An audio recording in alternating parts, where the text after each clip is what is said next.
काजीरंगा, एकदम से ठीक बोला, काजीरंगा में। मैं आपसे पूछूं जंगली गधा के लिए कौन है, वाइल्ड आस के लिए कौन है, तो आप कहेंगे वाइल्ड आस के लिए है जी हमारा कौन, कच्छ है, कच्छ है, ठीक है। तो संरक्षण होगा आपका प्राकृतिक वातावरण यानी कि नेचुरल एनवायरनमेंट वहाँ पर होता है।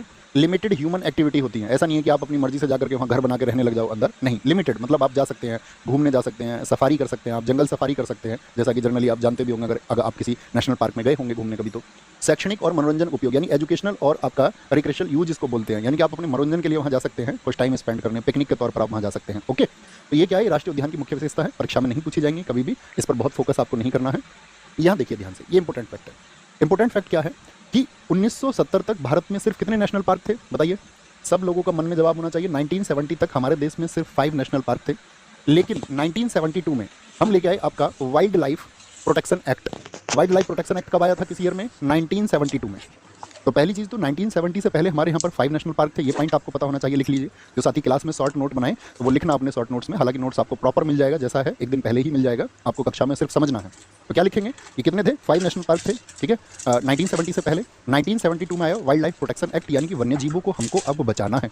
और उसके बाद में कई वन संरक्षण परियोजनाएं यानी कि बहुत सारे फॉरेस्ट कंजर्वेशन प्रोजेक्ट हमारे देश में चले और उनको उचित रूप से लागू किया गया, तथा इन्हीं परियोजनाओं के परिणाम स्वरूप भारत में वर्तमान में कुल कितने नेशनल पार्क हैं, ये संख्या सबके दिमाग में होनी चाहिए। ये बहुत इंपॉर्टेंट डेटा रहेगा कि अभी नेशनल पार्क कितने हैं देश में, 107। एग्जाम ओरिएंटेड चीज़ें, जिनका कुल क्षेत्रफल भारत के संपूर्ण भूभाग का 1.35% है। हमारे देश में जो नेशनल पार्क हैं वो देश का टोटल एरिया कितना है मुझे बताइए, हमारा जो कंट्री है उसका टोटल एरिया कितना है, तो हम सब पढ़ते हैं 32,87,263 किलोमीटर है, यानी 32,87,263 किलोमीटर स्क्वायर, ये भारत का क्षेत्रफल है। उसका अगर हम 1.35% निकालें तो इतना एरिया हमारे नेशनल पार्क के पास में है, जिसमें 44,402 वर्ग किलोमीटर का क्षेत्र शामिल है। यानी उसको अगर आप कैलकुलेट करेंगे तो ये 44,000 के आसपास आएगा, यानी आपका 32,87,263 वर्ग किलोमीटर को यदि आप 1.35% उसका कैलकुलेट करेंगे तो कितना आएगा, आप कहेंगे भैया वो आएगा 44,000 के आसपास। ओके, सबसे बड़ा नेशनल पार्क कौन सा है हमारा, लार्जेस्ट नेशनल पार्क, तो वो है हेमिस, कहाँ का, लद्दाख में। सबसे छोटा पूछेगा तो हम कहेंगे साउथ बटन है आपका अंडमान और निकोबार में। ये हम आपको अभी याद कराएंगे सारा, क्योंकि एग्जाम में क्वेश्चन आपसे पूछा जाता है कि कौन सा नेशनल पार्क कहाँ पर है। जैसे हम आपसे अभी पूछ लें कि बांदीपुर नेशनल पार्क कहाँ पर है, बांदीपुर, तो आप कहेंगे कर्नाटका में। और कई बार करेक्ट मैचिंग के लिए एग्जाम में क्वेश्चन आएगा, हम क्लास के बाद में आपको क्वेश्चन भी, एमसीक्यू प्रैक्टिस भी उस टॉपिक का कराएंगे, ताकि आपको ये समझ में आए कि क्वेश्चन किस तरह के पूछे जाते हैं, ठीक है। तो आपको बस जरूरत होगी ध्यान की। तो सबसे बड़ा हेमिस लद्दाख में, और सबसे छोटा है हमारा कहाँ पर, साउथ बटन, जो कि अंडमान में है। अब हमारा काम शुरू होता है, अब तक तो हमारा जनरल इंट्रो था जिसके बारे में हमने जानकारी दी, क्योंकि हमारे यहाँ पर हम एक तरफ लिखेंगे स्टेट, तो आपको अपनी कॉपी में लिखना है स्टेट, ठीक है। स्टेट का नाम अल्फाबेटिकल ऑर्डर में हम चलेंगे, और इधर जो नेशनल पार्क वहाँ पर हैं उनको हमको याद करना है, और हम बड़े इजी प्रोसेस के साथ में उनको याद कर पाएंगे। जैसे कि जरूरी नहीं है कि हर एक स्टेट में नेशनल पार्क हो। एक पंजाब ऐसा स्टेट है जहाँ पर कोई नेशनल पार्क नहीं है। कौन सा स्टेट है जहाँ पर, मतलब यूटी तो कहीं है, दिल्ली है, पुडुचेरी है, आपका लक्षद्वीप है, जहाँ पर आपका कोई भी आपका क्या कहेंगे नेशनल पार्क नहीं है। लेकिन मैं पूछूँ किस स्टेट में, किस स्टेट में कोई नेशनल पार्क नहीं है, तो लिखें अपनी कॉपी पे नोट्स में पंजाब। पंजाब में क्या है, कोई नेशनल पार्क नहीं है। अपने नोट्स में लिखिए एक बार, पंजाब एक ऐसा राज्य है जिसमें कोई नेशनल पार्क नहीं है। Punjab has no national park, Punjab has no national park, ये आपको पता होना चाहिए। ओके, यहाँ पर आते हैं। अब आते हैं अंडमान और निकोबार द्वीप समूह में कौन कौन से हैं भैया। एक तो गलाथिया, नाम पढ़ना अच्छे से, अपने नोट्स में देखिए, गलाथिया, गलाथिया, ठीक है। इसके लिए रूट बनाएंगे, लिखें अपनी नोट्स में, गला, एक रूट बना लिया, गला। महात्मा गांधी मरीन वंदूर भी इसको बोलते हैं, महात्मा गांधी और वंदूर से लिखना दूर, दूर, वंदूर। कैंप पबेल, पबेल बे नेशनल पार्क, पबेल को याद रखना, पब से याद रखना, कैंप पबेल।